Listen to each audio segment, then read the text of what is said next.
It has been extremely weird the past couple of days. Yesterday and today, it's Hump Day, May 21st, 2025. It's Peach's Pip Party here. I tell you, I'm wondering what's going on with everyone. Is it the weather? Is it the time of the year? I don't know what it is. So, first of all, last night, I went to go do a Walmart pickup order. The very first time I've ever done anything like it, right? And then I see my friends post in Discord, hey, we're like hanging out in the driveway for whatever reason, like a bunch of old dudes. I'm like, you know what? Let me just go over, go say hi to them. Hanging out, I get handed over one of those Michelob Ultra Zero drinks. And I'm like, okay, cool. So I post about it. People thought I was actually drinking. No, it's the zero alcohol, non-alcoholic, Michelob Ultra.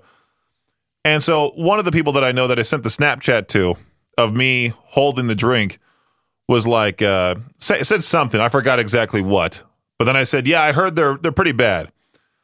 And then they go on this whole thing about how I don't actually try things before making an opinion about it, something like that. So that threw me off last night. There was that whole thing to deal with. And then I go on to r/Seether. Now, here's the whole thing. We talked about this already twice today, but I want to make sure I can talk about it here on my show, considering it did happen to me. Before my interview with Dale Stewart of Seether, I asked r/Seether on Reddit, hey, do you guys have any questions for me to ask Dale? I'm about to interview him prior to the show in Idaho Falls. I get all these questions from, their quote-unquote fans telling me to ask him, why haven't you changed the set list in so many years? Why haven't they released this box set? Why haven't they released a deluxe edition of The Surface Seems So Far? Blah, blah, blah, blah, blah. Like all these really just almost threatening questions. Like if I were just to ask a string of those questions, it would have been awful. Dale would have been like, what's wrong with this guy? Like what's he trying to get at? So then I ended up saying, my mistake was that in my post, I said, I've seen the complaints about the set list in this subreddit. I'll potentially ask about that. And they took that as like some sort of golden promise. So then the interview happens. I ask none of their questions because all their questions, like I said, were extremely just dumb and mean for no reason. And when you interview somebody, you want to go with the flow of the conversation. And so if Dale brings up fishing, of course, I'm going to talk to him about fishing and talk to him about the great Idaho fishing spots and all that stuff. And then we went on about talk about the tour, how I first heard Seether back in 2008 when Fake It was part of the Burnout Paradise soundtrack. So we had a little quick 10 to 15 minute long interview. It was great. I had a fun time with him. He seemed to have a great time. The tour manager was like, hey, thanks so much for keeping it on time and everything, as you should. When a tour manager gives you a rule, you follow it. And so I posted the official interview finally yesterday, had it set to premiere at 6 p.m. It's on our YouTube channel, KBear101 RMG. It's on there. There was a few people from the subreddit that actually thought I would ask all of their questions. And so all of them now are just full on trashing me in the comment section of my my post on the subreddit, saying that like this guy just had a chat with Dale and this whole thing. I hate to say it, but the Seether fans are really proving to be the worst fan base in all of rock and metal. And we're already in a weird time as it is with all these people just complaining nonstop online, especially on places like Facebook and Reddit. But usually when you post an interview, people say, oh, thank you so much for sharing. I can't wait. That's what happened with Rory Rodriguez of Dayseeker. Tons of people were like, oh, we can't wait for Dayseeker's newest album. Thanks for the interview. That's what you're supposed to do, not complain. And so from now on, I'm not going to ask any subreddit to provide me questions, ever. I'm just going to talk to the artist, put it in there. If they like it, cool. If they don't, well, so what? Move on, If you want to get a hold of me, you can over at 208-535-1015. I promise we'll be more uplifting with the rest of this afternoon show right here on K-Bear 101. Well, I did say I was going to try to be more uplifting, but, the big news that popped up earlier today, I saw the Instagram post first thing. Nick Nocturnal, the metal content creator, now officially stepping away from YouTube and also I think Twitch. I think he's stepping away from content creation as a whole. He's just taking this indefinite break, according to his Instagram post. He's been creating content for over 11 years. And he talked about it. I watched the whole YouTube video of him explaining it. He's just fatigued from doing all that. He needs to worry about his health. He's driven family and friends away because all he could talk about was just music, his content, and all that. And trust me, it does get overwhelming having to deal with, podcasts and posting on social media every day, all that stuff. It's just super annoying. And he has the freedom to be like, you know what? I can step away from this, be done with it for a while. I can come back eventually. He has like 1.3 million subscribers on his YouTube channel. And who knows what he'll do next. But, we've had him on the both of our shows before. And you can find, I believe, my episode with him as part of the Artist Interrogations podcast, available on things like Spotify, Apple Podcasts. I have been going through all of my old interviews from back in the day, and I might have to upload that one next. I might have to skip what was next and put that one next and be like, as a tribute to Nick Nocturnal for retiring for good from content creation. I'll put it out there online. First, the Outdoor Boys YouTube channel. That was the big thing earlier. Was it last week or this week? It might have been this week. And now Nick Nocturnal stepping away. Which content creator is next? I guess we'll find out. Peach's Pit Party on K-Bear 101. So last night, I got on, finally started playing college football 2025 again. For some reason, during the week, I get so fatigued by work that I'll get home and I'll either lay in bed, make dinner, lay in bed, talk to friends on Discord, and that's about it. Finally got online to play a game yesterday. I go to the dashboard. First thing I see, brand new games to Xbox Game Pass. Police Simulator and Firefighting Simulator. I downloaded both of them right away. And I got to tell you, Police Simulator, so much fun. So much fun. You start off the game by giving out parking tickets. So you don't get a police car. You're out there on foot. So I was running around, pedestrians, the NPC pedestrians will say like, "Oh, hi, officer." And you have to greet them back to earn points. But then there's people who park illegally. Like they'll park with the meter expired. So you give them tickets. And you can also, the game will give you alerts like, "Hey, this person just jaywalked," and you walk up to them. I was a nice cop, okay? In that game, I was giving people verbal warnings. There was like one person who acted angry towards me. I'm like, you know what? That does it. I'm giving them the ticket. It's like, it was a ticket for littering, and I made them pay $25.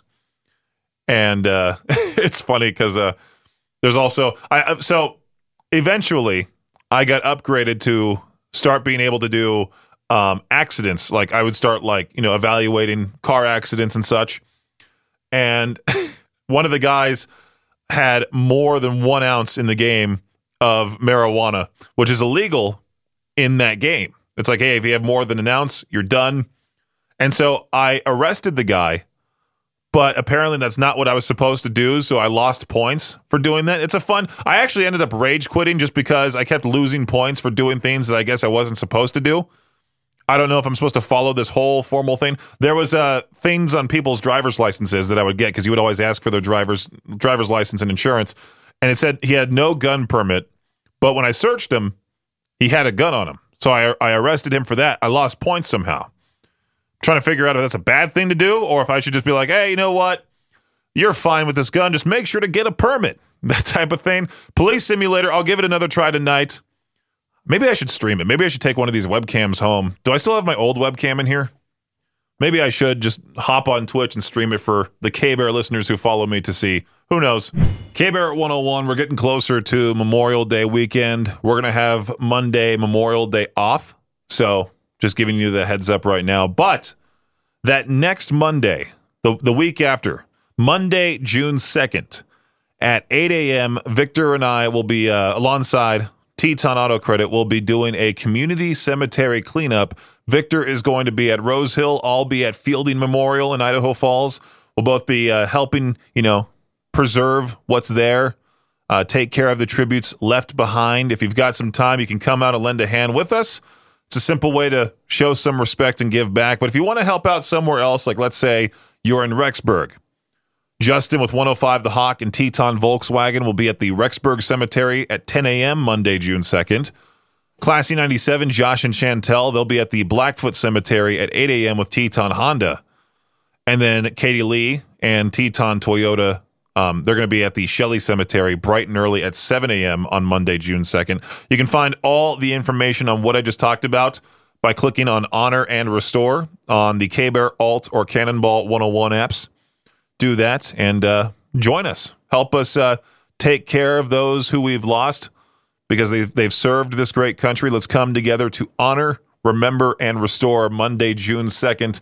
Like I said, Victor will be at Rose Hill. I'll be at Fielding Memorial in Idaho Falls at 8 a.m. The stardom of Caitlin Clark and Angel Reese has led the WNBA to some of its best TV ratings. The opening day game between Reese's Chicago Sky and Clark's Indiana Fever averaged 2.7 million viewers on ABC, making it the most watched regular season WNBA game since 2000. And the only WNBA telecast on ABC to have a bigger audience was last year's All-Star Game, which brought in 3.4 million viewers. Oklahoma City Thunder forward Jalen Williams, he was fined $25,000 by the NBA for wearing a shirt with a curse word on it to a press conference. The fine isn't that surprising, but who made the shirt was. The offensive shirt, which said, "Bleep Art, Let's Dance," is from the merch line by the British ska band Madness. You probably know them best for their only U.S. top 10 hit, Our House. It's not clear if the 24-year-old is a big ska fan or if he just thought the shirt had a cool message. I'm guessing that's the reason why. He was like, cool, I'll wear this. But anyway, $25,000, nothing to him. Ever since Tiger Woods was at the peak of his powers, the golf world has wondered who the next Tiger Woods might be. There always has been a lot of talk about players, but none of those players have stepped up and dominated, possibly until now. By winning the PGA Championship over the weekend, Scottie Scheffler became just the third player since World War II to win 15 PGA Tour events in 3 major championships before the age of 29. The other two guys, Jack Nicklaus and Tiger Woods. That does it for your Shot Clock Sports Update right here on K-Bear 101. You know, there's things that you want to live on forever, right? Like you want your pet to live alongside you. Unfortunately, dogs don't live all that long. You know, maybe like 8 to 18 if you're lucky. 8 to 18 years. But tonight is the finale of season 48 of Survivor, a show that's been on the air for 25 years, and I don't think it's going to stop. I'm sure they'll do some huge thing for season 50. On Friday, Mission Impossible, The Final Reckoning will be in theaters. That's the 8th Mission Impossible movie, with the first one being released nearly 30 years ago. And that's all after the original TV show was on the air for 7 years. I mean, could you imagine? The Simpsons also. Isn't that still like the longest running cartoon? Do people still watch The Simpsons? You know it's been on for too long when people say that question or ask that question. Do people still watch it? Like Grey's Anatomy, I think, was on for the longest time. The Simpsons has gone through a lot. Didn't like Homer and Marge get divorced at one point? They got rid of Apu completely, and they've changed it so much over the years that I feel like now it's not the same. SpongeBob, by the way, I think that's like the longest running Nickelodeon cartoon. It started back in 1999, and everybody my age is wondering what on earth happened to the TV show. Because back in the day, it was funny, it was good, everyone seemed to like it, but now you watch like 5 seconds of SpongeBob that's posted online. You're like, what happened? Why does it look so weird? Why is it so gross at some points? There are some times where you're like, okay, that all good things must come to an end. And maybe it's your favorite TV show, but I mean, 8 Mission Impossible movies. Is this movie still believable? Like, do we believe Tom Cruise at like, what, 60 plus years old is still able to go? It's like watching the Expendables movies. I think they're making another one. Sylvester Stallone, I believe, is almost 80, if not 80, and all the rest are incredibly old too. At that point, you're like, okay, now I'm just watching old men hobble around, pretend to beat other people up, and you want it to be believable, but you know for a fact, if a giant buff guy was supposed to get into a fight with old Sylvester Stallone, you know he's going to get his butt kicked. Peach's Pit Party on K-Bear 101. The delay of Grand Theft Auto 6 until next May, a year from now, is costing the gaming industry big bucks. Some industry number crunchers concluded that there will be a staggering almost $3 billion decline in revenue in 2025 because of the delay. It's a huge amount, but the gaming market will survive and thrive as it's expected to cross the $200 billion mark this year, thanks in part to the Nintendo Switch 2. I wonder if all other gaming companies are avoiding trying to release a game in May of next year now because of GTA 6. You know, everyone's going to be playing it. It's like when a giant band is expected to release an album, and you know for a fact they're going to dominate the charts. So you wait a little while longer till, you know, they get off the charts and it's done its thing, and then you release your music. Grand Theft Auto 6, I have a bad feeling there's going to be tons of negative Nancys online just talking about, like, I'm already seeing the people talk about how they're not fans of the main characters of the game. GTA 5, I feel like there's a sleep token effect type of thing where, like, you know, sleep tokens Take Me Back to Eden caught everybody by surprise. It was huge, and it was a massive, massive album. And even in Arcadia, the new album still is massive, huge, but many fans are like, you know what? It's not necessarily up to the same level as Take Me Back to Eden. A lot of people saying that. And I have a bad feeling we're gonna get the same thing with Grand Theft Auto 6. GTA 5, one of the best-selling video games of all time. Maybe GTA 6 breaks that record, and maybe people like it more. Who knows? It seems like it's going to be a great game. I think I might join Victor and do the whole, like, take the day of release off, play that game. Oh, we need to talk about something. This just reminded me of something else we'll talk about in maybe the next break. Yeah, we'll talk about in the next break here. This was pretty funny to see online yesterday. Hang on. Funny that song played, Ain't No Rest for the Wicked from Cage the Elephant, only because that was the opening song for the first Borderlands game. This is what I wanted to talk about after the previous break, about how Borderlands 4 is coming out soon, and somebody tweeted out to the Borderlands creator, I believe he's the head of Gearbox Studio. What's his name again? Randy Pitchford. He's a unique-looking guy. Looks like he's a fun dude. But someone tweeted out to him saying, Randy, this game better not be $80 for Borderlands 4. Don't take that risk. A lot of gamers aren't going to pay $80 and feed this notion of constant increase of the price tag. You are the CEO. You have some say with the price when it comes to your publisher. And he actually responded. A, not my call. And then this is where he made a lot of people very upset. B, if you're a real fan, you'll find a way to make it happen. And then he goes on to provide an example. My local game store had Starflight for Sega Genesis for $80 in 1991 when I was just out of high school working minimum wage in an ice cream parlor in Pismo Beach, and I found a way to make it happen. Well, just because you found a way doesn't mean I want to find a way. You know, I'm not going to pay $80 for a video game that should be around $50. I mean, I remember back in the day when video games were $50 and my dad was freaking out at GameStop. $50? What on earth? And then they started to slowly increase, or they would be like, oh, now the whole thing is to have the game for free, but if you actually want to do anything, you just have to put out money for these microtransactions, which is something EA is known for doing. But, you know, after he said that, I was kind of like, you know what? My tactic wasn't going to change. I wasn't going to buy Borderlands 4 the day it was released. I personally don't have $50 or $80 to spend on a video game. I like to wait. I like to wait till it's like a year or two later. Black Friday comes around. That game is like 75% off. That's when I decide to buy it, just like what I talked about at the beginning part of the show. I've known about Police Simulator, Firefighting Simulator for quite a long time. And I just saw it get added to Game Pass, which I pay like $10 a month for. I know it's not technically free, but it's better than just paying $80 for one game. College Football 2025, when that came out, all my friends were playing it.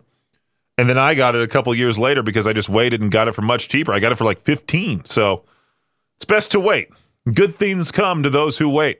All right, so here's maybe a helpful little Ask Reddit question that I just saw here. What's something people think saves them money, but actually loses them money? Driving across town to save 3 cents a gallon? You're just driving the gas out anyways. If you're an arts crafts person seeing something you want and thinking I can just make it myself and it'll cost me a lot less, that's the devil whispering sweet lies directly into your ear. If you don't already have nearly all of the necessary supplies on hand, it will cost you more to make it yourself. I've experienced that with cooking. I'm like, you know what? I'll just make this at home. And then I end up having to buy like the heavy whipping cream, the cheese, the garlic, all that stuff to make a nice homemade Alfredo sauce. And I end up spending a ton more, way more than I actually should. What else is there for things that cost people a lot of money, even though they think they're saving money? Avoiding doing maintenance on things. Sure, it's cheaper today and it'll probably be fine tomorrow, but sooner or later, it's going to bite you. You got to take care of your car. Number one, get the oil changed, all right? Keep the maintenance going on that because you never know.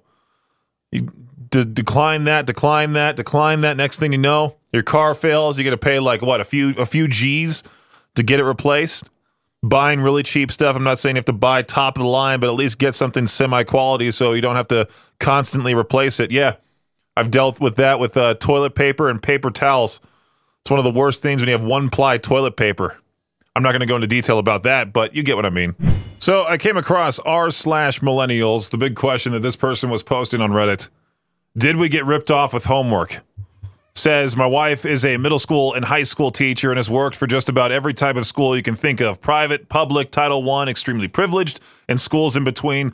One thing that always surprised me is that homework in large part is now a thing of the past. Some schools actively discourage it. I remember doing 2 to 4 hours of homework per night, especially throughout middle school and high school until I graduated in 2010. I usually did homework Sunday through Thursday. I remember even the parents started complaining about excessive homework because they felt like they never got to spend time as a family. Was this anyone else's experience? Did we just get the raw end of the deal for no reason? As an adult in my 30s, it's wild to think that we're taking on 8 classes a day and then continued that work at home. It made life after high school feel like a breeze, in my opinion, is what he wrote. Now, I didn't have all that much homework. I would kind of do some here and there, but that's about it. College especially, it was non-existent because I took film classes because I graduated with that cinema and television arts degree. So I was told to watch these classic movies, and I would still not necessarily do it because I'm like, you know what? This classic movie doesn't interest me. I can just get the notes from somebody else. Sure enough, I graduated, have my degree. But my poor sister, one of the smartest people you will ever meet, had like nearly a 5.0 GPA in high school, took all AP classes. I specifically remember seeing her like cry because not only did she have school, she had volleyball, and then she would come home to hours upon hours of homework. And at that point, it is way too excessive. I think even just giving somebody a sheet is too excessive. Like, the only homework some students should be doing is studying for the test for the next day, and they should do that in doses. Other than that, nothing. Nothing at all. That's just my opinion. Just because I've seen what it happens to people. I remember she was crying, and she had to quit volleyball. Well, not only because of that, but because of, like, you know, high school sports, politics. I could go on and on about that. But, you know, she had to deal with upon hours of just at home, doing things for different classes, and she somehow got away with all A's. And I'm so proud of what she accomplished in her academic career, but I can't imagine most kids going through that stuff. It's just awful. It's terrible. You want to grow up remembering high school as being a fun part, at least that's what I think. It being a fun part of like, I grew up, got to hang out with people after high school, go to parties, go to prom, that type of thing. A lot of people resent high school, most likely because A, they didn't have any friends, or B, they just, they had to wake up early. School's a weird thing, right? I love seeing those memes where it's like, I woke up at 10:30. No, I woke up at 7 a.m. and then we'd have lunch at 10:30 or 11 and eat a hamburger with milk like it was normal. But yeah, if you ask me, and he put me in charge of all the schools. No more homework for the kids. Now, today's What the Headline comes from Florida because, of course it does, a man who's proudly known as the most annoying neighbor ever just hit a personal milestone, 25 years of just making his entire town angry as can be. His name's Alan Davis, known as the Junk Man, has turned his front lawn into what only can be described as a scrapyard-themed amusement park. We're talking mountains of rusted appliances, broken down cars, scrap metal, and the fuselage of airplanes. Why? Because, well, why not? The city has hit him with more than $5.4 million in fines, which he's refused to pay because nothing says, American patriot, like thumbing your nose at zoning laws. To celebrate 25 glorious years of annoying the living heck out of everyone, he installed a 6-foot fiberglass sculpture of a human butt on his lawn. Yeah, he says it's a message to his neighbors in the county. You can all kiss my booty. Fantastic. So the next time your neighbor, lets their dog poop in your yard, doesn't pick it up, just remember, could be worse. You could live next to the guy who thinks a giant butt statue is the Statue of Liberty. I'm hoping they add this dude. I'm hoping they add him to GTA 6. Make this an Easter egg. If anybody knows someone from Rockstar, or if someone from Rockstar is somehow listening, make this dude an Easter egg in the game, because GTA 6 will be taking place in Florida, Vice City. Might as well add this character. Now, I think this guy is trying to make a quick buck. A Texas man named Demery Ardell Wilson, that's a name right there, suing Whataburger for nearly $1 million after allegedly finding onions in his meal despite requesting none. Wilson claims he suffered an allergic reaction, required medical attention. This isn't Wilson's first rodeo with onions either. He previously filed a similar lawsuit against Sonic Drive-In in 2023, which was dismissed due to insufficient proof. Whataburger denies the allegations, obviously, stating they had no knowledge of any defects in the meal and that onions are not listed among their potential allergens. Just know that if you order a burger, you're more than likely going to have onions on it. That's like saying you're going to be allergic to bread or tomato or lettuce. It's going to be on the burger unless you specifically ask for it. I'm calling cap. There's that whole subreddit I've mentioned on the show a couple of times now, r/untrustworthy Pop-Tart, where people say like, hey, I got 7 cookies in my bag of 5, and it looks like someone obviously just planted 2 more cookies in there. This guy's story belongs in there. If it hasn't been posted already, maybe I'll post it. r/untrustworthy Pop-Tart. You remember that Pirates fan who took an unexpected dive from the stands at PNC Park? Well, the plot thickens. On April 30th, the 20-year-old Kevin Markwood fell 21 feet from the right field bleachers during a Pirates-Cubs game, sustaining severe injuries, including a broken neck, back, collarbone, also a brain injury on top of that. He was hospitalized in critical condition, but has since shown signs of recovery, luckily, moving out of the ICU, beginning physical therapy. Now, authorities have charged 21-year-old Ethan Kirkwood with 2 misdemeanor counts of furnishing alcohol to a minor. Yeah, surveillance footage reportedly show Kirkwood purchasing 2 24-ounce beers at PNC Park and handing one to Markwood. Later footage captures both men holding beers. Kirkwood, I like how these guys have similar last names. Kirkwood, Markwood. Sounds like a funny law firm. Kirkwood, Markwood. Kirkwood admitted to buying the alcohol for Markwood, who was underage at the time. A preliminary hearing is scheduled for June 23rd. So, yeah, don't give alcohol to minors. You could be like this guy. One wrong move. Imagine the guilt this guy must have felt. Like he was the reason, mostly the reason, why this dude was probably, a little bit tipsy, a little bit buzzed, falls, almost dies. Luckily, he's doing okay, though. Thanks for listening to Peach's Pit Party, the podcast. If you enjoyed the show, please share, subscribe, and rate the podcast. Peach's Pit Party is hosted by me, Peaches, a.k.a. Brenden Peach, and is a production of Riverbend Media Group. For more information or to contact the show, visit riverbendmediagroup.com. Until next time, Peach out.